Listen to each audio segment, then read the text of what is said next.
Okay, let's just say it. The freight market is a mess right now. It's tough out there for pretty much everyone. But what if I told you some companies aren't just surviving, they're making an absolute fortune? Yeah, you heard that right. So today, we're going to pull back the curtain and find out who's really winning in this crazy freight recession.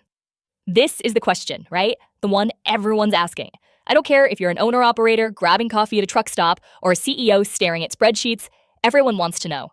With rates scraping the bottom of the barrel and competition just fierce, who's actually figured out how to make money?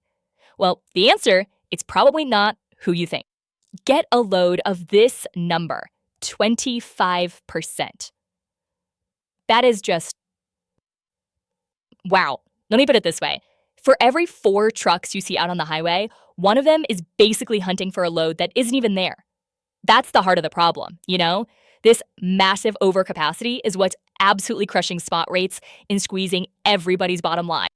And yeah, it's gotten so bad that people in the industry have a name for it, the Great Freight Recession. And get this, we're in year 3 of this thing. We're talking long-haul volumes dropping by 30%, outbound tenders down almost 18% from last year. It is an absolutely brutal, brutal time to be trying to make a buck out there. All right, but here's the twist. Even in a market this bad, some are winning. So let's get into it. Who are these surprising winners? The ones who aren't just surviving, but are actually thriving against all odds. So our first winner, and honestly, it's not even a fair fight. C.H. Robinson is at the top of the mountain. They have just completely, utterly dominated the market this year. It's like they're playing a totally different game, and nobody else has a copy of their playbook. Just look at that number, $448 million. We're talking almost $500 million in profit, and this is happening while most of their competition is practically bleeding cash. Their operating margin in Q3, a wild 31.3%.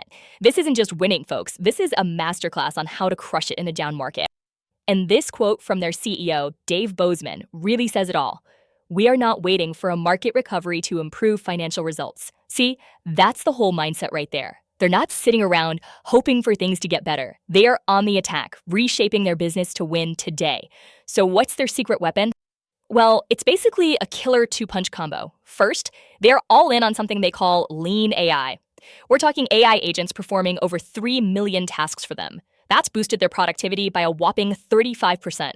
And second, they have been absolutely ruthless about cutting costs. Headcount is down 11%, expenses down 6.5%.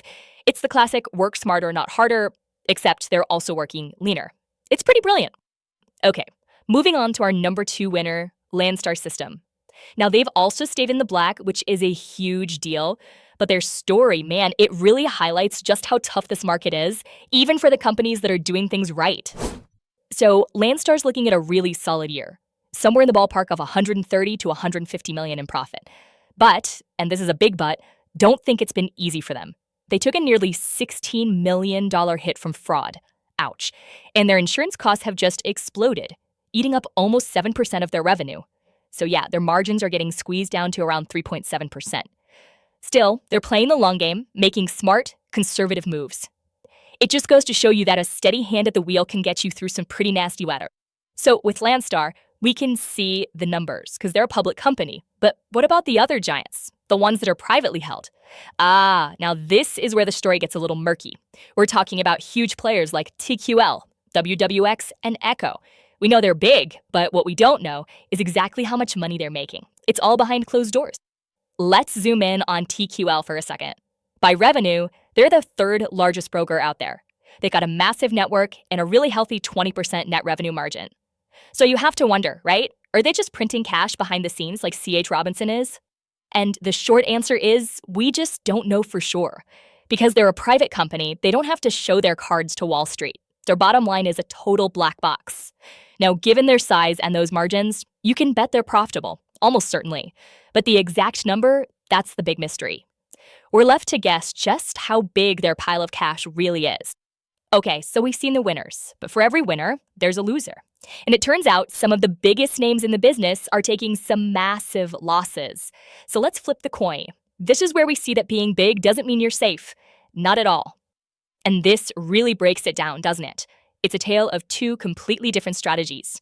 On one side, you've got the winner's playbook. They're all about AI, keeping costs super tight, and focusing on margins, not just chasing every load. On the other side, you've got the ones who are losing. They're tangled up in costly integrations, getting absolutely hammered by the rate squeeze, and just growing for the sake of growing without actually making any money. In a market like this, that's a surefire recipe for disaster.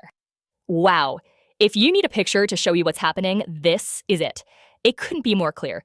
C.H. Robinson is way up here, soaring with almost $500 million in profit. And then you look at RXO, another massive broker, by the way, and there's $63 million in the hole. This just proves it, right? Size alone means nothing if your strategy is broke. And RXO is definitely not the only one feeling the pain. JB Hunt's brokerage division, ICS, lost $7 million.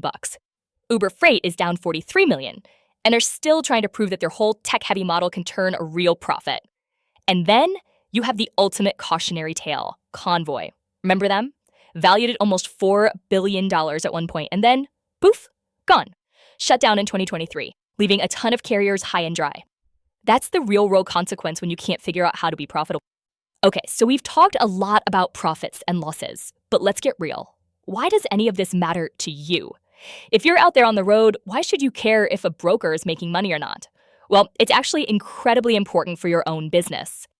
It really all boils down to this. A profitable broker is a stable partner, and that means a few really important things for you. Number one, they can actually pay you, and pay you on time. No excuses. Number two, they have money to invest in tech that can make your life easier.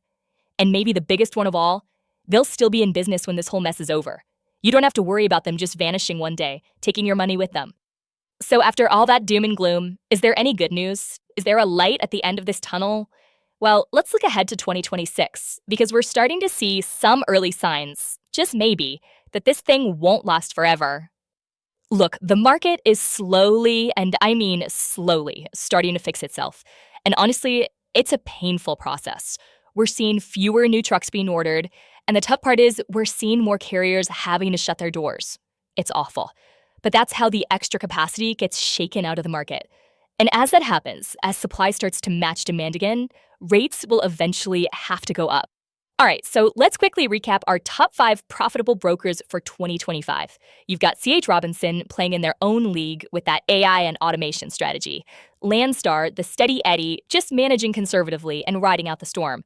And then you've got the big private players, TQL, WXE Group, and Echo Global. We don't see their exact net income, but their scale and strong margins tell us they're doing just fine. So, what's the big lesson from all this? If you take away just one thing, let it be this. Being big isn't enough. Not anymore. The companies that are actually winning in this market are the ones who are just excellent at what they do. They're innovative, they're disciplined, and they are relentlessly focused on operational excellence. That's what separates the winners from the losers. And so that leaves me with one last question, and this one's for you. The market is going to turn around. It always does. But when it finally does, is the broker you're working with today still going to be standing? Are they built to last? That's something you really need to think about because your business depends on it.